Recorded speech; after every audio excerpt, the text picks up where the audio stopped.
ilaahay baa kaliya mahad leh maasadan waxa la yiraahdaa ama halku dhigeedu leeyahay nimcadu kula aaba maaha waxay ka hadlaysaa ummadu marka kalgacayl iyo naxariis iyo jacayl dhexdeeda yaalo inay istaakuleen ogtahay oo istaageeris ogtahay maasadu waxay dul istaagaysaa in keena ladani keena liita taageero taakuleeyo dhexdeena aynu isku naxariisano waxay leedahay ayaamuhu waa wareegto adduunyadu waa harguura irmaankeedii iyo ladnaanta aadmigu laba goor ma haysto fakhrigu abtirsiima maaha haddaad amin xoola hayso nimcadu kula aaba maaha miskiinka wuu dareeyey itaalkii ahaynta liita ayaankiiyo maalmihiisu berriba way iman karaane adduunyo qofkaad ku dhaanto duruufii agtaada keentay ha noqon ma arxamo bakhayla ku dhaafaya oomanaanta ku dayraya arag yaraanta ku diidaya uurmadhnaanta lahaw daymada islaamka lahaw damqashada ogaalka ka daa urugada waxyeelka ka daa digashiya ilaaqda ka daa afxumada saboolka markuu aqalkaagu buuxo haddii ereygaa waxgooyo markay hayntaa isgaadho haddii dadba kuu istaago markii anfacaa samaado haddii amarkaa fulaayo oo aad tahay ruux axsaan leh baldaalaca ubadka jaarka agoontiyo maxasta baahan baldaalaca oogadooda siduu aradku uga muuqdo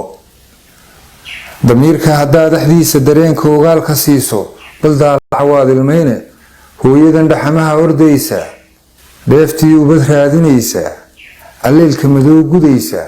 dhibtiyo abasada sharkiisa saqdhexe ugu ooli weyday oogiyo subaxii jarmaadka qoraxda ka istaagi weyday markay amin dooni weydo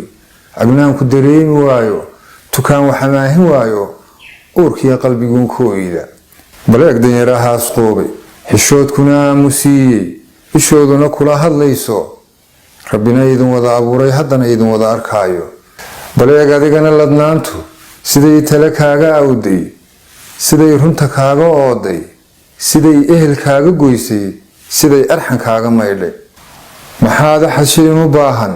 intaad kala gacan adeegtay midaana jar laga helaynin abaal duni kuugu haynin ogeyn waayaha casuunti adduun dharginlaa addoomo adduun dhaqmilaa ayaamo adduun dhalilaa adduunyo israafka maxaad ku dhiibtay maalkuba imtixaamid weeye ilaa hantiduu ku siiyey haddaad iridaha samaanta wanaag ku aruurin weydo hayaadkana raaci weydo xaqana ku iftiimin weydo nabadda ku aslaaxin weydo ujeeddo san yeelan weydo wuxuu nafla kaaga aayo rabbina ajar kaaga yeelo haddaad u adeegsan weydo oo aad saka bixi ilowdo amaba sadaqada ilduufto dharaan adag baa dambaysa naftuna waa kugu ammaano dardaaranka ila xidhkiisa waxaan taladii ku ooday cafiska noqon ruux awooda xumaha noqon ruux ilaawa qofkaad uurkaba ku hayso ilaahay dartii u saamax qulubta ka saar addoonka maruun kugu dhibay adduunka ifkana khayr sii shaqayso. Assalaamu calaykum.